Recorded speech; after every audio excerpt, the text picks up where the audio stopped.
자, 2부입니다. 2부 계속해서 가볼게요. 그러면 미국 지금 인플레이션이 쉽게 잡히지 않을 거라는 것까지 제가 설명을 드렸어요. 그렇죠? 그러고 나면 그 인플레를 잡기 위해서 미국이 지금 기준금리를 올려놓고 장기간 유지해야 된다. 자, 그러다 보면 이 꼬리 위험, 테일 리스크가 생긴다 이건데, 이 테일 리스크라는 거 요거를 먼저 설명해 드리면 이건 다 아시죠? 예, 제가 이거 한국말로 정확히 뭔지 모르겠는데 보시면 아시잖아요. 이거 노멀 디스트리뷰션이고, 이게 이 요인들이 바뀌어 버렸을 때 이 디스트리뷰션 커브 자체가 낮아지면서 팻 테일 리스크가 생기죠. 이 꼬리 부분이 더 두꺼워지면서 100년 만에 한 번 일어날 일, 200년 만에 한 번 일어날 일들이 자주 일어납니다. 그렇죠? 그러니까 이 커브 쉐입 이 자체가 바뀌었기 때문에 우리가 더 지금 위험을 자주 느끼고 위험을 더 자주 경험하고 있는 거예요.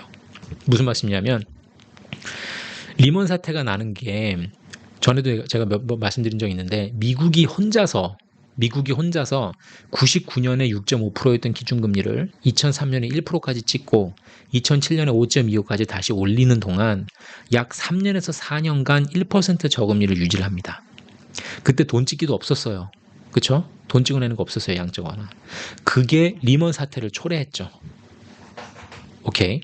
3년에서 4년 동안 1% 저금리를 놨는데 그게 리먼 사태라는 걸 초래했어요. 근데 지금은 어때요? 전 세계가 다 같이 역사에 없는 수준으로 부양을 했죠. 또 그걸 막겠다고 초스피드 긴축을 하고 있고요. 어떤 식으로 부양했냐? 미국이 2009년부터 0% 들어가서 2008년 9월부터 들어가서 2021년까지 0%를 유지했습니다. 약 12년 동안 0에서 1%를 계속 갔죠. 2016, 17, 18년도에 잠깐 2.5%까지 올리긴 했는데 간의 기별도 안 가고 그냥 12년 동안 0% 금리라고 보는 게 맞아요.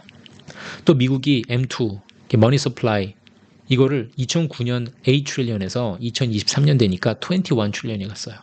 2배가 넘게 뛰었죠. 돈이 흘러 넘친다는 거예요, 시장에. 지난 5개월 동안 이 21.7에서 21.2로 살짝 떨어지긴 했어요. 살짝.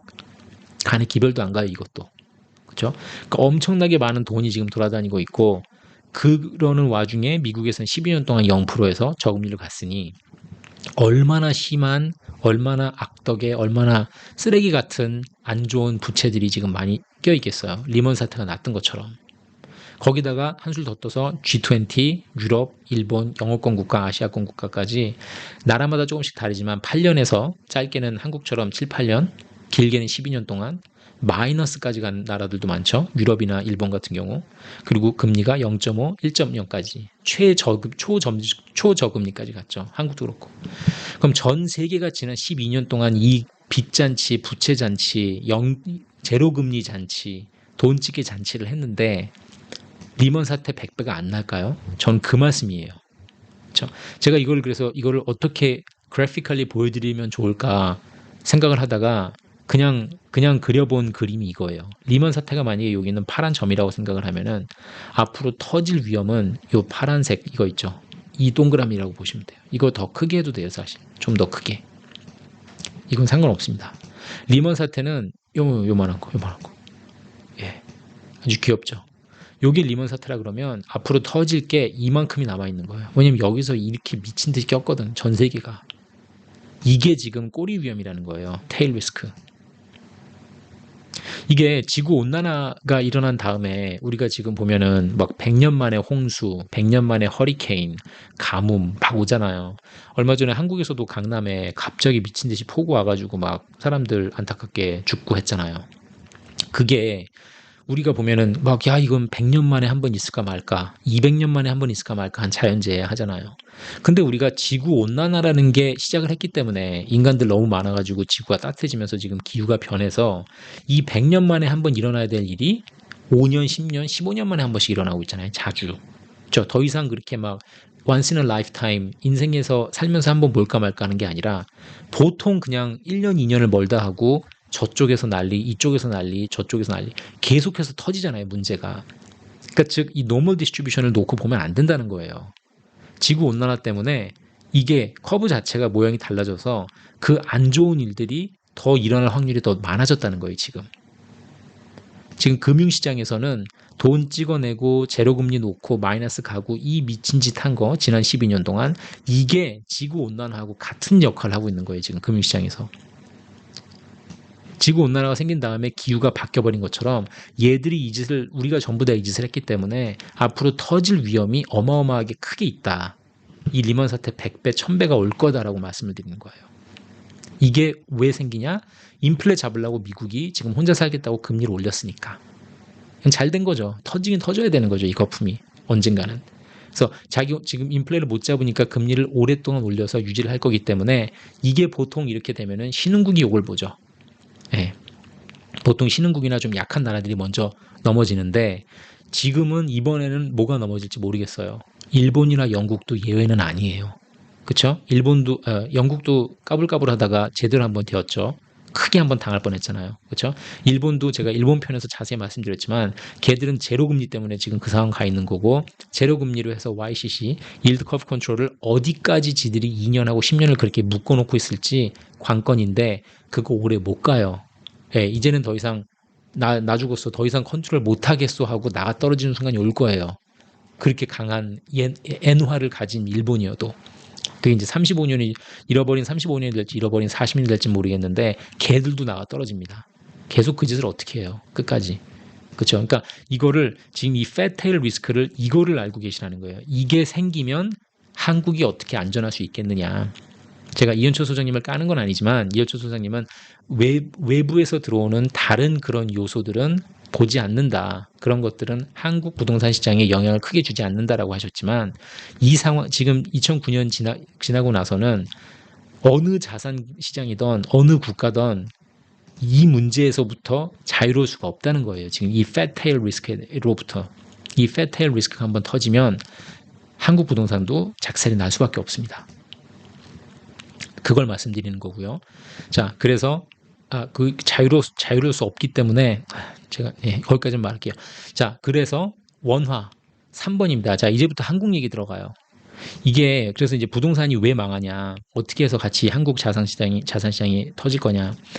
원화를 제가 배팅 걸고 있다 그랬잖아요. 그렇죠? 정부가 원화를 지금 던지고 원화를 놓고 지금 얘들이 카지노를 하고 있는 거예요. 보면은 한미 기준금리 격차가 2%를 가면 얼마나 버틸 수 있느냐가 이제 관건이에요. 70년대부터 2022년까지 미국하고 한국의 기준금리를 차트로 그려보니까 딱 두드러지게 미국 금리가 한국보다 높았던 게 두 번 있었어요. 2000년쯤 있고 2007년, 2006년쯤 있었고 이때 1.5%, 1.4% 잠깐 1년 정도 있다가 다시 정상으로 돌아왔죠. 근데 지금 보면 한국은 3.5에서 물론 3.7로 갈 수 있다고도 이렇게 말씀을 하긴 하셨지만 뻥카 아닌 뻥카를 치셨지만 3.5로 그냥 간다 보고 미국도 지금 상황 봐서는 5.5까지 갈 확률이 높죠. 제가 보기에도 25 베이시스 포인트씩 3번 정도 더 할 것 같아요. 50 베이시스 포인트는 안 할 것 같아요. 빅스텝은. 그렇게 해서 5.5 가고 3.5 갔을 때 2% 갭이 생기면 이 2% 생긴 갭을 가지고 쭉 나가다 보면 원화가 버틸 수 있겠느냐? 못 버팁니다. 왜냐? 자, 3.5% 기준금리 동결은 큰 실수입니다. 지금 벌써 대한민국 정부가 구제금융을 시작을 한 거예요. 금리를 낮춰주고 제로금리로 갔던 거는 제가 구제금융이라고 말씀드렸죠. 일본이 했던 거나 미국이 했던 거나 유럽이 했던 거나 다 그게 구제금융이에요. 기업 살리고 개인 살리겠다고 하는 거예요. 그렇죠? 금리를 낮추겠다고. 그래서 벌써 구제금융 일환으로 시작을 한 거고 청와대 압력에 의해서 하게 된 겁니다. 이게 소용이 없어요.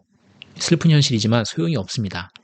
왜냐하면 미국하고 거꾸로 가면은 이거를 버틸 수가 없어요. 미국하고 금리를 거꾸로 가면은 버틸 수 있는 애들은 지금은 일본밖에 없어요. 걔들도 물론 폭망할 거예요. 제가 보기엔.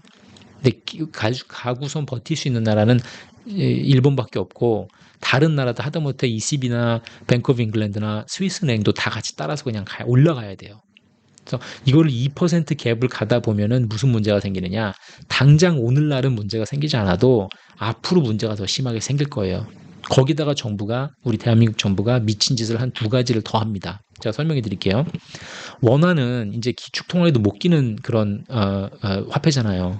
기축통화에도 못 끼를 뿐더러 우리가 뭐 달러 인덱스에 들어가 있는 것도 아니고 달러 인덱스에 들어가 있지도 못할 뿐더러 신흥국에서 가장 공격을 많이 받는 화폐라고 말씀드렸죠. 제가 브라질리언 레알하고 코리안 원이 가장 변동성이 많은 화폐예요. 신흥국에서. 공격을 제일 많이 받아요, 얘들이. 둘이. 한국이 원화가 약해지면서 인플레이션 잡기 더 어려워질 거고요. 이게 이제 구제 시작하는 거고 화폐 가치가 절하되면서 인플레이션을 누르고 암묵하고 인플레이션을 못 본 척하고 지나가려고 할 거예요. 한동안 정부가. 그 분위기에 휩싸여서 가끔 이제 집을 사시려고 하시는 분들이 계신데 그걸 이제 제가 참으세요라고 말씀드리는 거예요.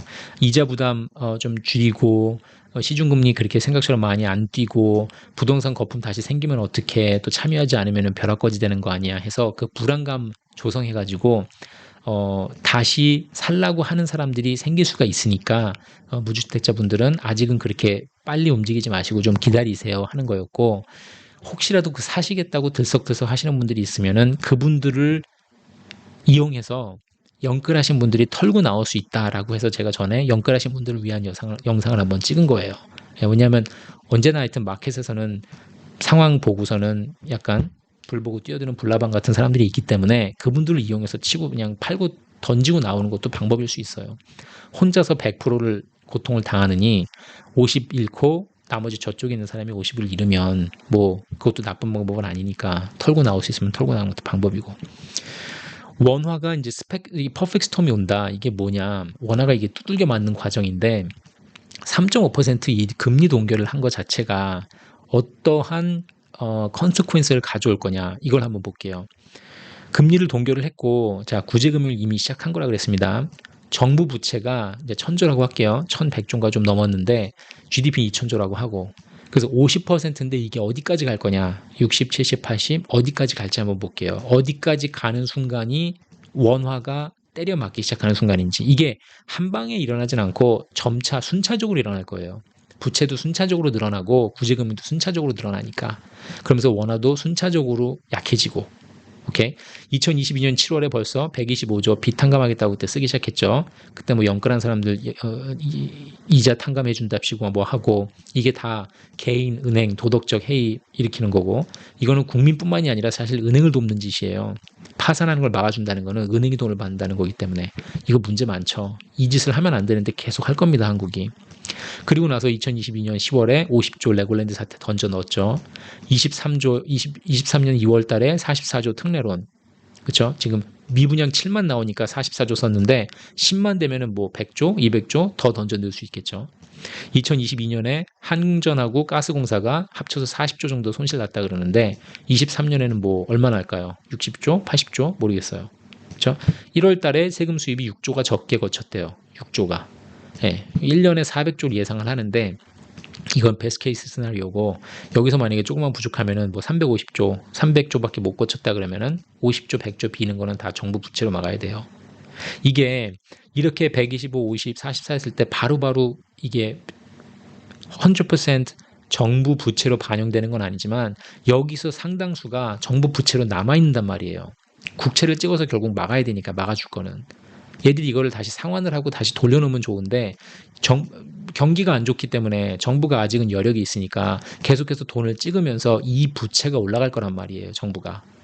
그렇죠? 이 미분양이 10만을 넘기면서 부동산 기업 경제 그냥 닥치는 대로 돈을 던져 넣으면서 정부 부채가 늘어나고 그 정부 부채가 늘어나는 거는 즉 가계니까 내가 가정으로 따지면 내가 한 달에 버는 돈이 300인데 지금 빚이 100만 원 있는데 계속 날이 갈수록 150, 200, 250 내 빚이 늘어나는 거예요.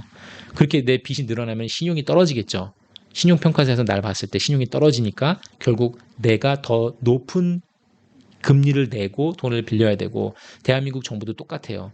그렇죠? 부채가 늘어나면 늘어날수록 위험 부담이 높아지니까 CDS 스프레드가 벌어질 거고 크레딧 디폴트 스왑 스프레드가 벌어지면서 우리 정부가 빌릴 때 내야 되는 금리가 올라갈 거고 그게 또 원화 하락폭으로 커지면서 그게 인플레이션을 또 악화시키고 이게 비셔스 사이클입니다. 이게 그 소용돌이로 계속 들어가는 거예요. 이제 이런 식으로 얘들이 이 금리 동결 이거 지금 시작한 게 이런 여파를 가져올 거예요. 거기다가 한술 더 떠서 대한민국 정부에서 지금 무슨 짓을 했냐면 이건 진짜 큰 실수를 한 건데 2023년 2월에 지난달에 이 외환시장을 개방을 했어요. 그래서 70년 만에 뭐 빚장 푼다 해가지고 막 난리가 났어요. 이게 선진국 대열에 끼려면은 외환시장을 개방을 해야 되잖아요. 그래서 이제 MSCI 대열에 껴서 막 한국 뭐 기업들 주식 같은 거 MSCI 인덱스 올라간다 해서 주식 시장도 그게 호재로 작용하고 막 그런 얘기도 나왔었거든요.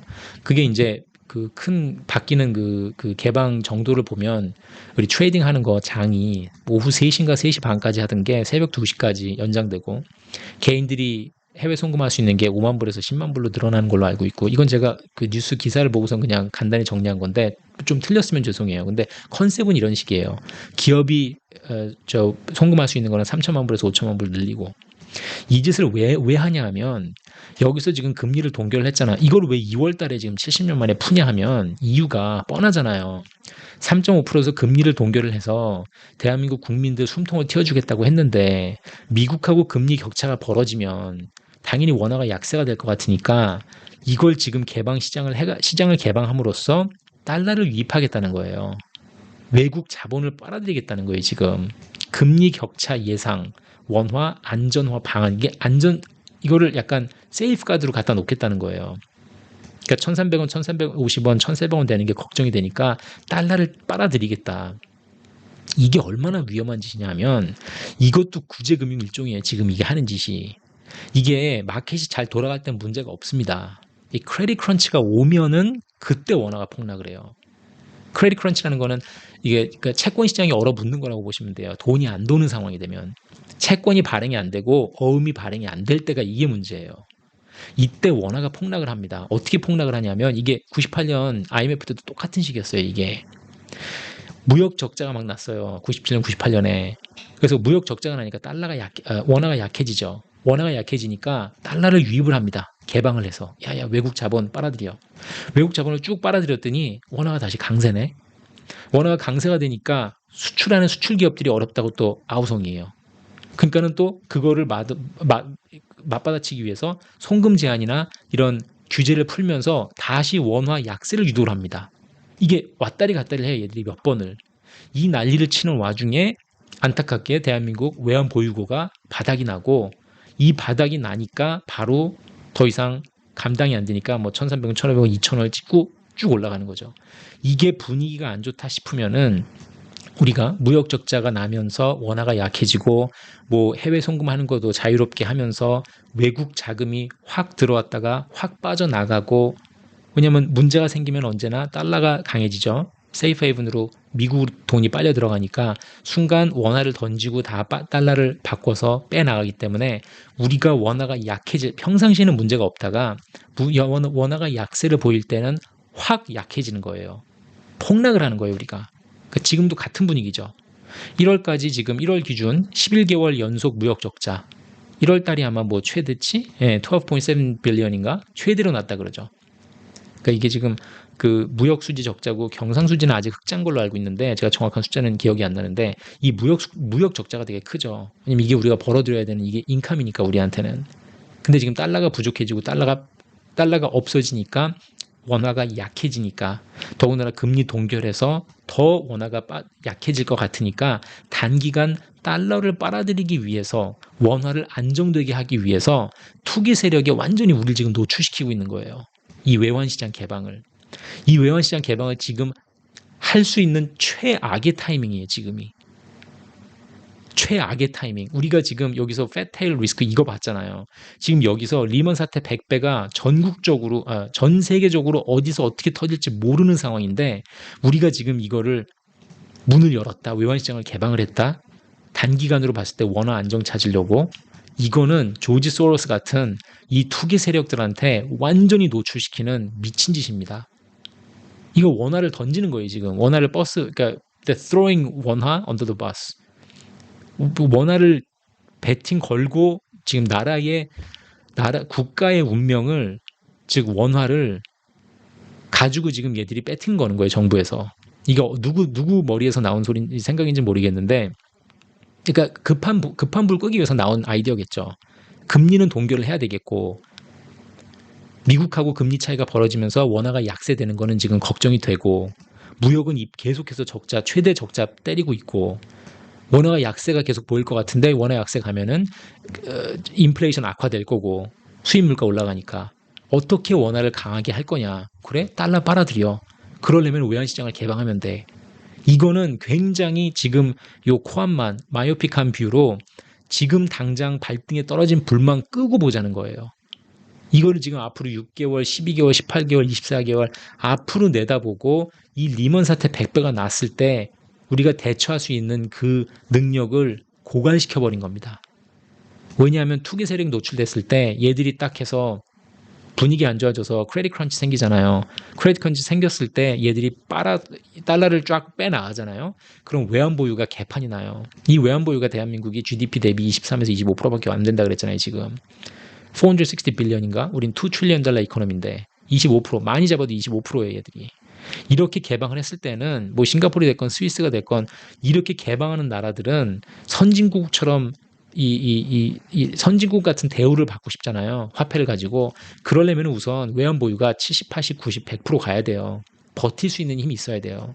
조지 소로스 같은 애들이 이거 저 투기 세력 들어와가지고 돈 따먹기 딱 좋은 스타일이에요. 지금 우리가. 제가 조지 소로스면은 지금 공격 타겟 1번으로 제가 대한민국 잡을 것 같아요. 원화 폭락에, 그러니까 원화를 숏하는 거죠. 원화를 공매도 때리는 거죠. 제가 개인 투자자니까 FX 공매도 때리기 너무 힘들고 기관에 들어가야 되는데, 제가 지금 증권사에 있었다 그러면은 저는 FX 가가지고 원화 공매도 때릴 것 같아요. 원화가 작살이 날 겁니다. 오케이?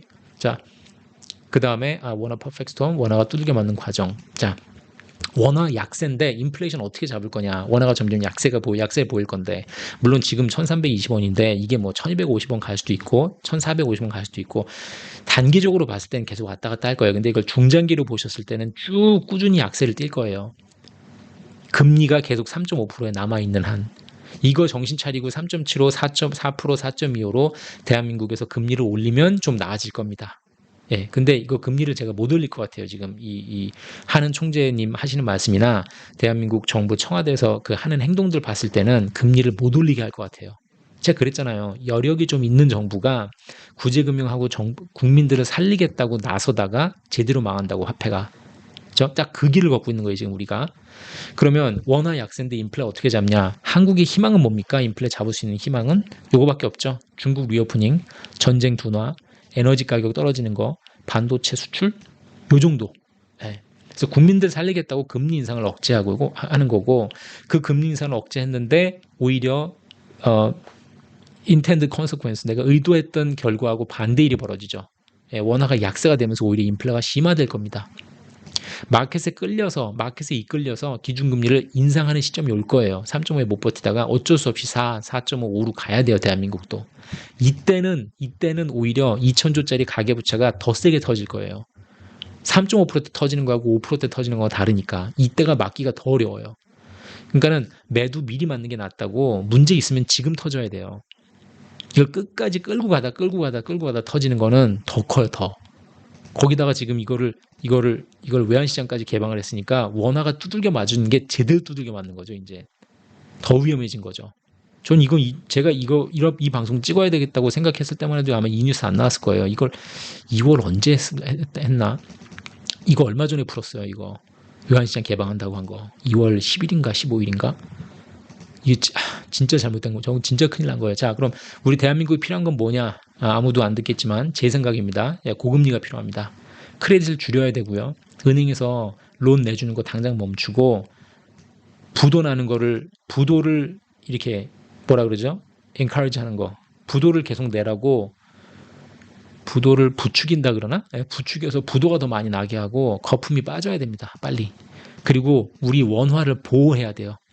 지금 이거 외환시장을 개방할 때가 아니라 더 꽁꽁 싸매야 됩니다. 지금 원화를 보호해야 돼요. 우리가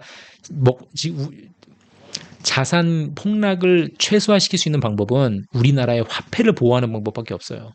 근데 이거를 지금 하나도 못할 거예요, 대한민국이. 왜? 일본하고 똑같은 길을 갈 거거든요.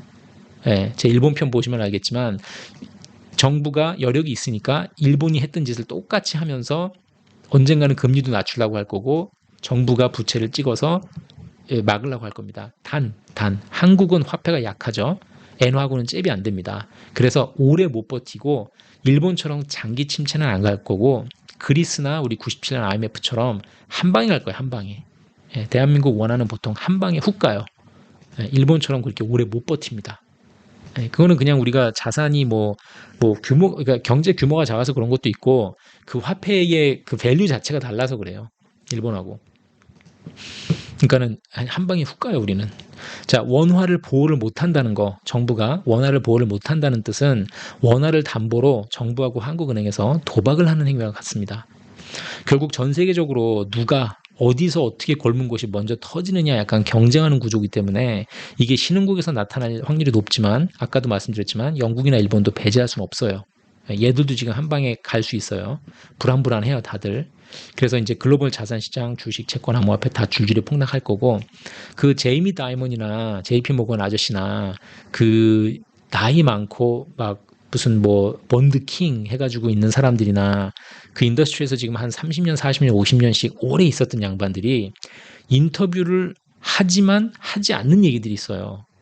그러니까 뭔가 지금 한 방 오고 있는데 그 한 방이 뭔지는 모르겠다. 그걸 우린 주시하고 있다. 이렇게 말하는 사람들이 계속 있거든요. 그 한 방이 뭐냐면 이거예요. 이거 리먼 사태 여기 있는데 이 파란색 이거 있잖아요. 동그란 거. 이 한 방이 뭐가 될지 모르겠다는 거예요, 지금. 이 한 방에 따라서 전 세계 시장이 리먼 사태 100배를 겪느냐 안 겪느냐, 그게 판가름이 나기 때문에 이거를 지금 요의주시하고 있는 거예요, 전부 다. 오케이. 예. 그래서 제이미 다이먼 같은 아저씨는 굉장히 똑똑하신 분이니까, 그리고 엄청나게 좋은 자료들을 밑에서 직원들이 다 맨날 올릴 거 아니에요. 예, 그분이 지금 20년 가까이 JP 모건 CEO 하시고 계신 양반이니까.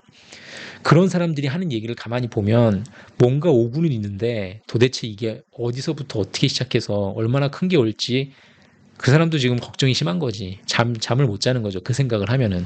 예, 왜냐면 그거를 위해서 계속 보호막을 쳐야 되는 상황이에요, 지금. 한국은 보호막을 치기는커녕 원화를 지금 갖다 던지고 있습니다. 사자소굴에 던지고 있는 행위를 하고 있는 거예요. 자, 그 중에서도 한국 부동산이 많이 떨어질 것, 그렇죠? 예, 한국 정부는 카드를 다 소진했습니다. 예, 쓸 수 있는 카드는 다 썼고, 이제 남은 거는 정부 부채 찍어내는 거, 정부 채권 찍어내는 거하고 460 빌리언이라고 하는 GDP의 25% 정도 되는 외환 보유만 남았습니다. 외환 보유가 급격히 떨어지는 순간 우리는 아작이 날 겁니다. 자, 마지막으로 3프로나 경제토론 같은 데 보면은 전문가들이 나와서 이렇게 얼버무리시면서 말씀하실 때 가끔 들어보면 2008년 상황까지는 안 갈 것 같은데요 하면서 말씀하시는 게 되게 많아요. 리먼 사태까지 심해지진 않을 것 같은데 분위기가 좋지는 않다, 이 말씀을 하세요. 왜 2008년까지 안 갈 거라고 생각을 하십니까? 2008년 상황보다 100배 안 좋은 상황이 올 겁니다라고 저는 생각을 해요. 네, 그러니까 아직 이 떨어지는 거에 이 시작도 안 한 거예요. 그렇죠? 그래서 제가 이제 요 전에 그 이종우 센터장님 깔 때도 제가 했던 얘기 중에 하나인데, 그분이 그러셨잖아요. 부동산은 집값이 중요하다. 부동산은 가격이 중요합니다. 네, 이 말씀하시는 분도 제가 많이 봤어요. 가격이 중요하다. 충분히 올랐으니까 떨어지는 겁니다. 이 말씀하시는 분 많이 봤고. 자, 충분히 올랐으니까 많이 떨어진다, 충분히 내렸으니까 오른다라고 말하는 거는 요인을 안 보고 가격을 보는 거기 때문에 실수한다는 거라고 제가 말씀드렸죠. 100 하던 게 충분히 올랐어. 자, 그래서 100 고점 찍었어요. 원래 30 하던 게 100 가서 찍었어. 그렇죠? 그럼 쭉 떨어졌을 때 80 되면은 이거 충분히 떨어진 건가요? 60 되면 충분히 떨어졌어요? 40은요? 충분히 떨어졌나? 모르죠. 제가 그 바닥을 찾으라고 말씀드리는 게 아니라, 당연히 바닥은 못 찾아요. 예, 누구도 못 찾는데 뭐는 찾을 수 있냐면, 바닥까지 가는 그 악재들이 남아 있잖아요. 바닥까지 그 가격을 떨어뜨릴 그 악재가 터졌느냐 안 터졌느냐는 제가 알죠. 그러니까 100에서 70 갔을 때 그걸 보고 충분히 떨어진 것 같은데요 라고 하는 전문가가 있을 수 있어요. 근데 제가 봤을 때는 100에서 70 많이 떨어졌어요. 하지만 이건 20까지 갈 겁니다라고 말씀드리는 이유는, 그 악재가 크게 터져야 될 악재가 아직 터지지 않았기 때문에 70 가다가 80, 85로 오를 수는 있어요, 잠깐. 하지만 그 악재가 터졌을 때는 그게 20으로 갈 겁니다. 그러니까 그 악재, 요인을 따져보시라는 거예요, 요인을. 그래서 제가 이 부동산은 집값을 보세요, 고평가돼 있을 때 파시면 돼요, 저평가돼 있을 때 사시면 돼요 라고 말하는 것 자체를 제가 싫어하는 게, 고평가하고 저평가가 뭘 기준으로 말씀하시는 거냐는 거예요. 10억 하던 집이 7억까지 왔으면은 꽤 괜찮은 것 같은데 머리 극적극적하면서 사지 마시라는 거예요. 그러니까 충분히 올랐으니까 떨어진다는 말은 없어요. 그런 말씀을 하지 마세요. 충분히 떨어졌으니까 오르는 것도 없고. 그렇게 따지면 일본 집값은 지난 30년 동안 떨어졌는데 올라야 되잖아요. 안 오르잖아요. 요인이 없으면 오르지 않는단 말이에요. 그 요인을 이해를 하자는 거예요, 저는. 오케이? 예, 그러니까 이거 제가 이종우 님 하신 말씀 마지막에 이 부동산은 가격이 중요해라고 하신 말씀을 보고 제가 너무 기가 막혀서 했더니 저 시청자분께서 이렇게 댓글 한번 주셨는데 그 고평가 저평가에 대해서 이제 한참 말씀해 주셨는데 제 말씀은 고평가 저평가 무슨 말씀하시는지 아는데 그거를 뭐에 대비해서 뭐에 비교를 했을 때 고평가고 저평가라고 말씀하시냐는 게 그게 중요하다는 거죠. 그러니까 PIR 레이시오 뭐 갖다 붙이고 다 할 수 있는데 지금 상황에서는 이거를 폭락시킬 수 있는 리먼 100배 될 수 있는 게 한 방 제대로 때릴 건데 그 때리는 그 벌어질 일을 기다리자는 거죠. 그게 터졌어요. 예를 들어 리먼 100배가 터졌는데 1억 하던 집이 7억이 됐어요. 7억 하던 집이 리먼이 100배가 터지고 나니까 3억 5천까지 왔어요. 3억 5천에서 머물러 있어. 그럼 3억 5천이 저는 바닥이라고 생각할 거예요. 2억까지 안 가요. 오케이. 아니면은 7억에 리먼 사태 100배가 터졌는데 1억 5천까지 갔어. 내가 생각했던 것보다 더 떨어졌네? 그럼 그게 바닥이 되는 거예요, 저한테는. 무슨 말씀인지 아시겠죠? 요인을 따져보자는 거예요. 그러니까 요인 없이 물건을 보고 가격이 중요하다라고 말하는 거는 부동산을 보고 가격이 중요하다라고 말하는 거는 제가 그래서 거품을 물 수밖에 없는 거예요. 어떻게 가격을 보고 이걸 지금 사야 되나 팔아야 되나를 결정을 하실 수가 있냐. 요인을 봐야죠. 요인을. 자, 그리고 마지막 포인트는 그래서 제가 주식을 공매도를 치고도 잘 수 있는 이유가 그겁니다. 제가 매수를 해놓고는 잘 못 자요. 즉 제가 여기서 나스닥을 12,100에서 공매도를 때리고는 이렇게 올라가도 잠을 잘 수가 있어요. 왜? 이거 떨어질 걸 알거든. 이거 리먼 사태 100배가 오면은 이때가 됐던 언제가 됐든지 간에 개박살이 날 걸 아니까 잠은 잘 수 있어요. 제가 버틸 수 있어요. 근데 제가 이걸 매수를 하잖아요. 롱을 하고 사는 걸로 해놓고는 제가 잠을 잘 못 자는 게 자고 일어났는데 영국에서 유럽에서 미국에서 박살이 날 수가 있거든요. 상황이. 네. 자고 아침에 일어났을 때 롱 포지션이 작살이 나 있을 수가 있어요. 주식이 5%, 인덱스가 5%, 10%, 15%가 떨어질 수 있기 때문에 요즘 같은 세상에서는 제가 매수를 하고는 잠을 잘 못 자고 공매도를 치고는 잠을 잘 잡니다. 네, 어마어마한 게 올 거니까. 그래서 결론을 말씀드리면 2차, 3차 한국의 부동산 대폭락이 오고 나면 올 겁니다. 자, 그리고 오고 나면 there is light at the end of the tunnel. 좋은 뉴스도 있죠. 대폭락이 오고 나면은 출생률이 오를 겁니다. 자, 지금 출생률 0.78 뭐 가죠. 제가 그 다음에 그 차트 하나 해서 보여드려 볼게요. 출생률이 떨어지는 그 차트하고 집값이 오르는 차트하고 딱 보면은 거짓말처럼 미러 이미지가 나와요. 딱 서로 같이 거울 갖다 댄 것처럼 똑같이 올라갑니다. 집값이 떨어지면 출생률이 오를 거예요. 예, 그러니까 완전히 뭐 훌쩍 뛰진 않겠지만 최소한 1 이상으로는 다시 올라갈 겁니다. 자, 어쨌든 한국은 미국, 일본처럼 돈 찍고 재료금리로 장기로 못 간다고 말씀드렸어요. 못 버텨요. 그러니까 즉 주식, 부동산, 웬만한 자산 가격 다 폭락할 거고요. 상당수가 정상 수준을 되찾을 겁니다. 그 정상 수준은 뭐 70%가 폭락한 가격일 수 있고 80%가 폭락한 가격일 수 있어요. 모르겠어요. 어쨌든 그 수준이 되면은 젊은 부부들이 열심히 5, 6년 모아서 적당한 주담대 끼고 국민평수 아파트에서 서울에서 구매하는 게 가능할 겁니다. 그렇게 되면은 애 낳지 말라 그래도 나아요, 사람들이. 오케이? 그래서 제가 말씀드리는 게 2년 기다리는 게 1년 기다리는 것보다 낫고 3년 기다리는 게 2년 기다리시는 것보다 낫다라고 반복적인 말씀을 드리는 겁니다. 자, 오늘도 재밌게 보셨으면 좀 길었습니다. 죄송합니다. 이번에는 구독, 좋아요 부탁드리겠습니다. 자, 감사합니다. 다음번에 더 좋은 메탈을 갖고 찾아뵐게요. 감사합니다.